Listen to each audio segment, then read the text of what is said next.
Assassin's Creed Black Flag Resynced looks freaking incredible. Every single time Ubisoft drops a new gameplay footage or developer blog post, the game somehow keeps getting better and better. The visuals are stunning, the open world looks gorgeous, and the gameplay looks solid. However, it's not all sunshine and rainbows because there are some pretty big problems. In fact, I have 4 big gripes with this game, and no, the lack of in-blade combat is not one of them. I know pretty much everyone is losing their minds over this, and yeah, it is kind of a bummer, but it's fine in my opinion.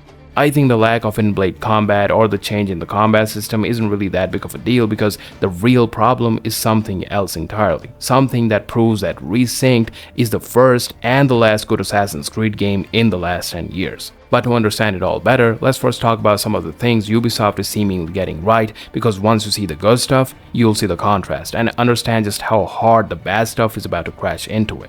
Now, it's no secret that the original Black Flag is hands down one of the best, if not the best Assassin's Creed game ever, as you can also see in this very professional graph I made. The pirate fantasy, the exploration, the story, the music, the open world, they nailed every single thing back then. So by default, the remake of a great game should be just as good if they didn't change any of its key elements. And for Resynced, other than the combat, they didn't really touch any of the core components of the original. In fact, it's safe to say that they're doing a damn good job at building upon and improving a majority of the gameplay elements.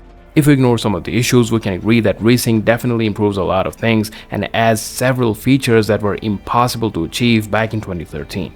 Stuff like a seamless open world, densely populated cities, more islands to explore, and on top of all that, a dynamic weather system. The winds can pick up and die down randomly, storms can roll out of nowhere, and all that is not just there to look pretty, it actually makes the world feel more alive, reactive, and it adds to the gameplay as well. This time around, sailing through storms offers more of a challenging experience with violent waves, water spouts, and lightning strikes to dodge. What actually blew my mind is that the weather doesn't only affect the naval gameplay, it also affects the gameplay on foot. Like for example, rain can reduce visibility, making stealth encounters and sneaking around a lot easier. Similarly, the time of day also affects visibility, and nighttime can give you an edge during stealth encounters. Oh, and this time around they're also adding a dedicated crouch button as well as a dedicated hood toggle. All these are some nice improvements and it really shows the strengths of their latest Anvil engine. However, the best change in my opinion that actually makes a huge difference are some of the structural tweaks they're making to some of the missions. Now, I'm not a fan of how they nerfed the tailing missions, as now getting detected will no longer fail the objective, but I absolutely love the alternative approaches they're adding to certain quests. Like in the recent footage, they showed the mission where Blackbeard asks Edward to get a diving bell. In the original, the only way to get it was to buy it, and it wasn't cheap either. If you didn't have that money, you were straight up softlocked out of the main story until you grinded to get the coin. This time around, the mission offers you 2 different options. You can still just go and buy the diving bell from the harbor master, or you can steal one from another group of pirates in the area. Similarly, the warehouses also have a little more going on this time around. They actually have these short, self-contained environmental stories attached to them, and it shows that this time Ubisoft actually wanted to put some effort into it. These are some great changes and the devs genuinely deserve some praise for it. For Resynced, Ubisoft also actively listened to community feedback and improved the parkour as well. Now it looks much faster and feels much more fluid than what they showed in the very first gameplay reel, and I'm sure exploring Havana with this new and improved parkour system will be a ton of fun. Wildlife is also getting a huge upgrade. In Resynced, you can pet cats, dogs, and even parrots on the streets, and not just that, this time around you can also feed the giant sea turtles, which is one of the coolest additions in this game. But as soon as you move away from these cute animals and run into something like a jaguar or a crocodile, the cracks begin to show. Which brings us to my first major complaint with this game, the downgrade to hunting mechanics. Instead of the lame but cool looking quick time events from the original, we're getting the simple hack/slash combat against predators as well. I mean, you're literally fighting a crocodile by dodging and parrying its attacks like it's a random Spanish soldier. And just look at that dodge roll in the middle of a swamp, but more on that just a bit. No, yes, the QTE from the older game wasn't great either, but it was still infinitely better than whatever this is. And I think it would be perfectly fine if they just brought that system back instead. But still, if they wanted to go this route, they should have at least taken notes from Crimson Desert. That game retains its core combat while fighting animals, but no matter how upgraded you are, dangerous animals like crocodiles can still one-shot you if they catch you in the death row. I mean, that game has no business in even trying to be remotely realistic, yet it still gets it right. So in my opinion, they should have done something similar, making hunting feel more high stakes and dangerous, forcing Edward to use different techniques to try to hunt these animals instead of just fighting them head on like he'd fight random guards. The second problem is the big downgrade in the shallow water physics. As I mentioned just now, in Resynced, Edward can move normally in water that's coming above his waistline, which is very immersion breaking to say the least. I mean, the original came out 13 years ago, but still paid attention to this little detail and restricted your movement in shallow waters with distinct running animations to show Edward struggling to move. Here those heavy animations are gone, and you can move and even roll around in shallow waters like it's nothing. In any other game, it wouldn't even be noticeable, but in a game that's like 70% water, it completely destroys the immersion.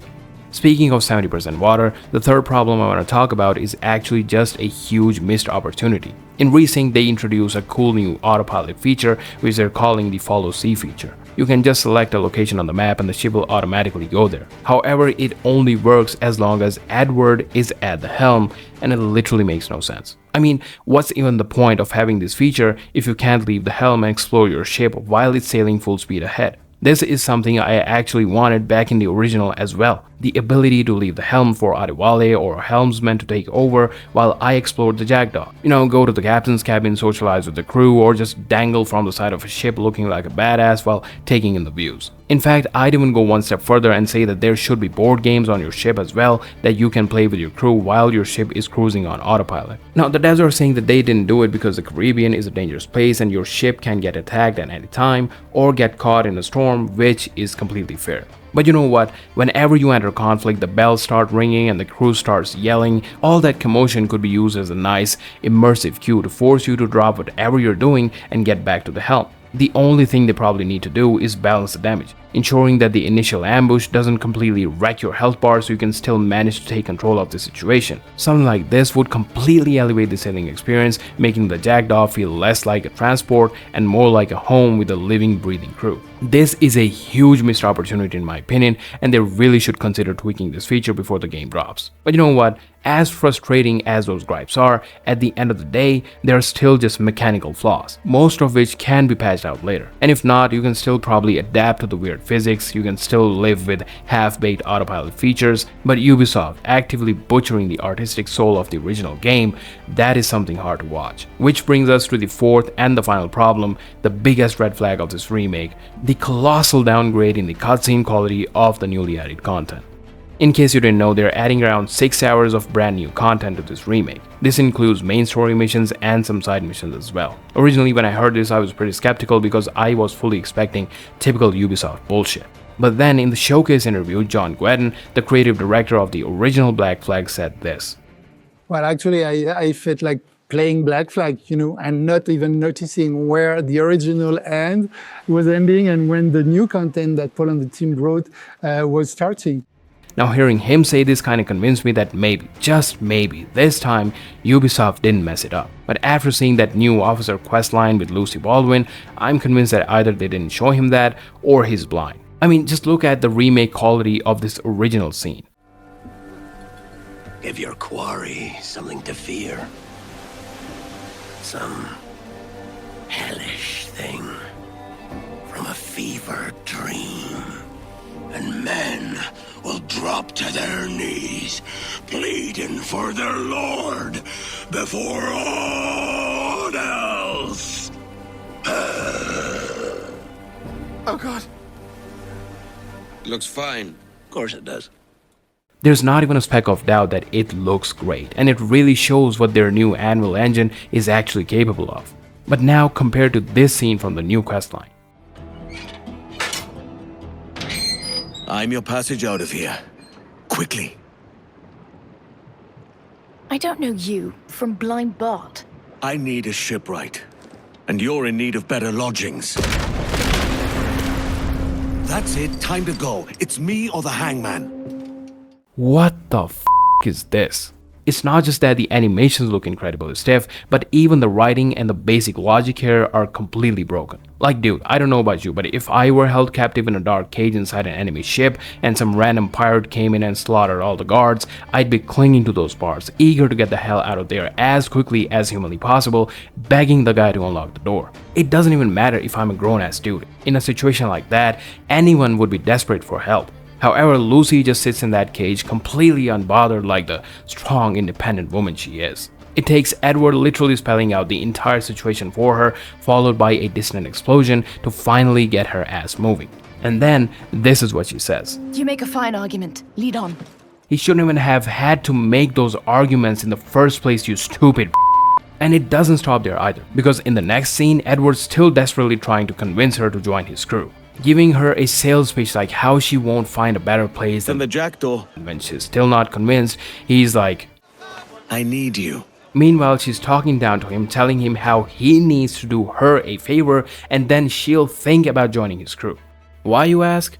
Well, because... I'm worth it. And Edward's like, You had better be a very good shipwright. are you kidding me? What are we doing here? This is beyond stupid and is completely out of character for Edward Kenway. The guy's a ruthless, cynical, self-serving pirate. He would never beg someone to join his crew, let alone someone he himself just rescued. He'd most likely charm them into doing what he wants or leave them at the dock. That's how it'd go. So this whole interaction is so damn bad that it doesn't even feel like a scene from Black Flag. Not to mention I've seen literal wooden planks with more personality than these two people in this scene. Like, it actually blew my mind how they managed to make Edward Kenway, one of the most charismatic characters in gaming history, look and sound so dull and lame. As a matter of fact, I'm actually curious to know how did they manage to make Matt Ryan act like one of their interns from Shadows. I mean, this is the same actor that has given us some legendary acting chops in the same damn game. You flew in with the very kind we once hated! No! In the new scene, it feels like they ripped the soul right out of his character. The voice is there, but the life behind it is completely gone, and it borderline feels like an AI version of his voice. I mean, hell, the dude spoke with way more emotion while narrating the gameplay overview video. Gold, infamy, and adventure await. It's time to raise the black flag. Again. What are we doing here, man? This new quest could have been so much better. These people have like 25 to 30 hours of story content to take notes from, to see how Edward negotiates, how he talks to people. They even brought back the original writer Darby McDevitt, and they still couldn't get it right. Now yes, to be fair, I haven't seen the full questline from start to finish yet, so maybe there's some context I'm missing. But I don't think any amount of context can justify just how badly written and poorly animated these cutscenes actually are. Now, you might be wondering, why is this guy making such a big deal out of this little side quest? The thing is, Assassin's Creed games were never actually known for having mind-blowing gameplay. These games were loved for their stories, their lore, their characters, and all that has been missing for the last 10 years. When you think of Assassin's Creed 2, for instance, you probably remember a 10 out of 10 masterpiece. But if you take away Ezio Auditore, the story, the supporting characters, and the incredible performances, that game sucks. And believe me, I played it just recently. So there is absolutely no doubt that the story and character performances are some of the most important aspects of this franchise. Ubisoft knew it very well back in the day, and they focused heavily on that. And the reason this new content sticks out like a sore thumb is because these new scenes are placed right next to the scenes that are infinitely better, to say the least. What makes it even worse is that every single side mission in the original game retained the exact same high quality motion captured cutscenes and well written dialogue that we saw in the main story. So why couldn't they do it here as well? The answer is pretty obvious, and I think everyone knows that. Ubisoft is cutting corners because they're completely broke right now. Just recently they reported a $1.3 billion loss, and trust me, more bad news like this is coming soon, as I've also discussed in a previous video. They are in pure survival mode this year, so from a business perspective, I understand that they probably couldn't afford full motion capture for all the extra side content. But you know how it goes. I missed the part where that's my problem. The point is, Ubisoft has no one else to blame but themselves for the state they're in today. And what drives me up of all is that all of this could have been avoided very easily. Ubisoft had all the goodwill in the world. They had one of the largest, one of the most loyal fan bases in the entire industry, a community that even rivaled the Call of Duty fan base. They had all the resources, they had the talent, they owned some of the best IPs, but they destroyed everything themselves by doing some stupid bullshit. And now we're at a point where Ubisoft can't even develop a few hours of decent extra content for a game like Black Flag, a game where 90% of the heavy lifting was already done for them. And that begs the question, if they can't even write a coherent side quest when they literally have a masterpiece blueprint right in front of them to copy from, what hope is left for any other game to try to build from scratch? What hope is left for their upcoming big budget mainline game, Assassin's Creed Hex? All they needed to do was just 10% more, just 10% to turn this good remake into a legendary one. But they failed to do even that. Thankfully, some behind the scenes footage shows Matt Ryan back in a full mocap suit, so I really hope that the new main story content with Blackbeard and Steve Bonnet retains at least some of the quality of the original, otherwise it's gonna be incredibly disappointing. But I'll leave you at that. Do share your thoughts in the comments down below. What do you think about the new side quest they showed? Is it passable or is it completely unacceptable? Don't forget to drop a like and subscribe if you found the video valuable. Also use the hype feature so my video gets more exposure and my small channel blows up. Thanks for watching. In the next one I'll probably rip the new God of War spin-off to shreds. But yeah, until then, take care.